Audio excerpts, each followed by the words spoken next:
Dear Dr. Love, hello and a pleasant evening sa inyo at sa lahat po ng inyong mga taga-subaybay. Tawagin niyo lamang po ako sa pangalang Sheila. Ako po ay 26 anyos na and in a relationship na for 3 years.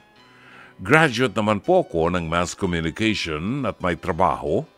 Super enjoy ako sa trabaho ko sa isang video editing company. Lalo na dito ko rin nakilala ang first and hopefully the last boyfriend ko. Let's call him Zairus. Sa kabila ng maliliit naming mga tampuhan, our relationship is generally okay. We have plans on getting married, build a family, and enjoy the rest of our lives together. Pero sa gitna ng mga ito ay ang pangarap kong naisantabi.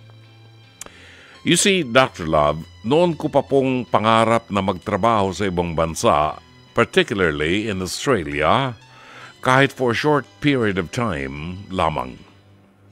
Gusto lang din kasing ma-experience at matutunan ang skills at discipline ng ibang tao when it comes to the field of video production.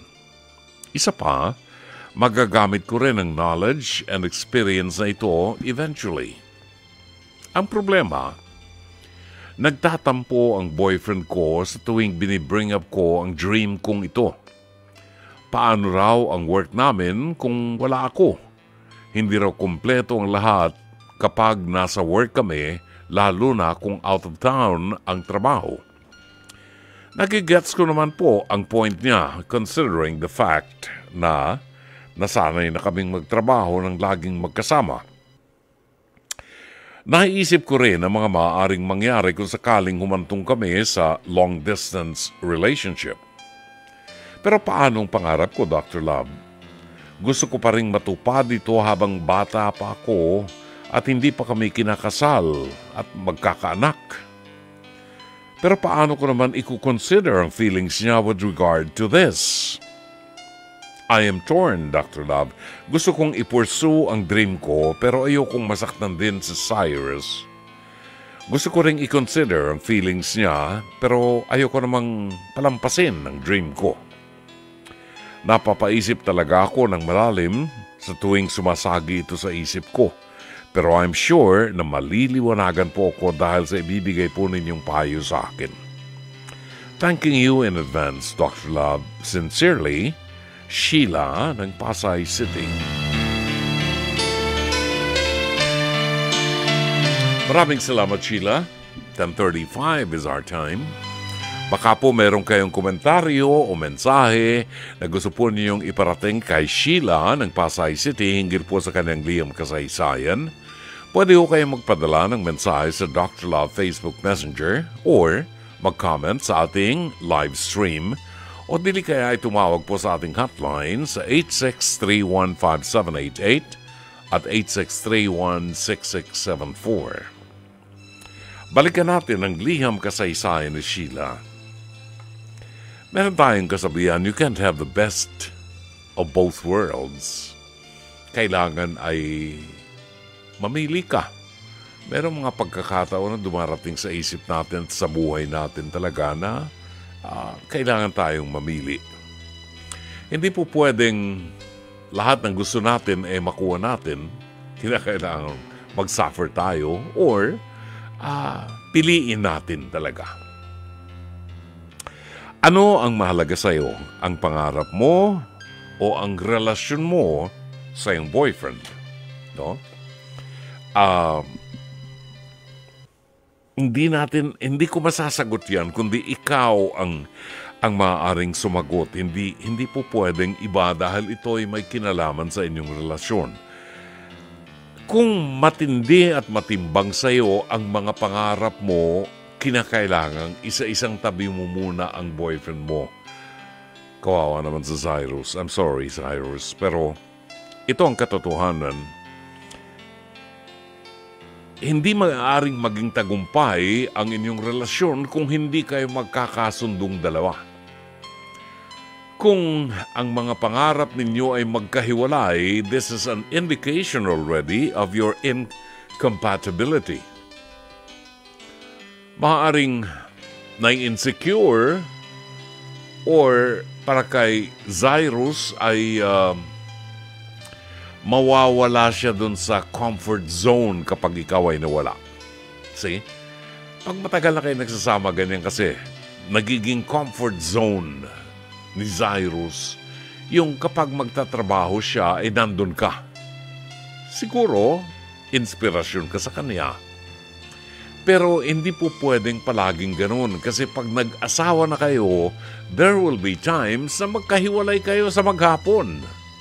Hindi po pwedeng palagi kayo magkasama, no? At hindi rin po pwedeng palaging iisang kumpanya lang ang pagtatrabahuhan ninyo. Ngayon, kung talagang matimbang sa iyo ang mga pangarap mo at sa palagay mo ay matutupad ang mga pangarap mo kung ikaw ay magtutungo sa Australia, well then, give it a try. You will have to take the risk. Diba? Kaya lang, nakasisiguro ko ba na pagpunta mo sa Australia ay mabibigyan ka ng break para ma-present mo ang kakayanan mo, ang iyong mga talents. Kasi, kung ikaw ay mag-abroad, hindi po pwedeng isa lang ang pagbabasihan mo.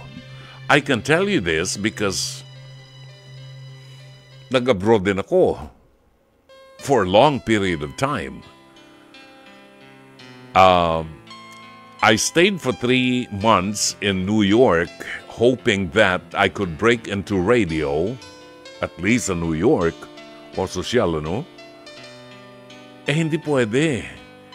Hindi pwede akong magtrabaho sa New York sa radyo dahil wala akong accent.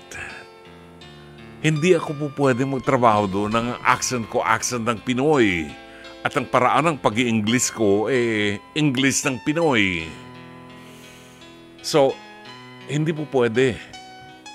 Pero pangarap ko na to break into radio since radyo lang ang natutuhan kong trabaho magmula nang ako'y magtrabaho.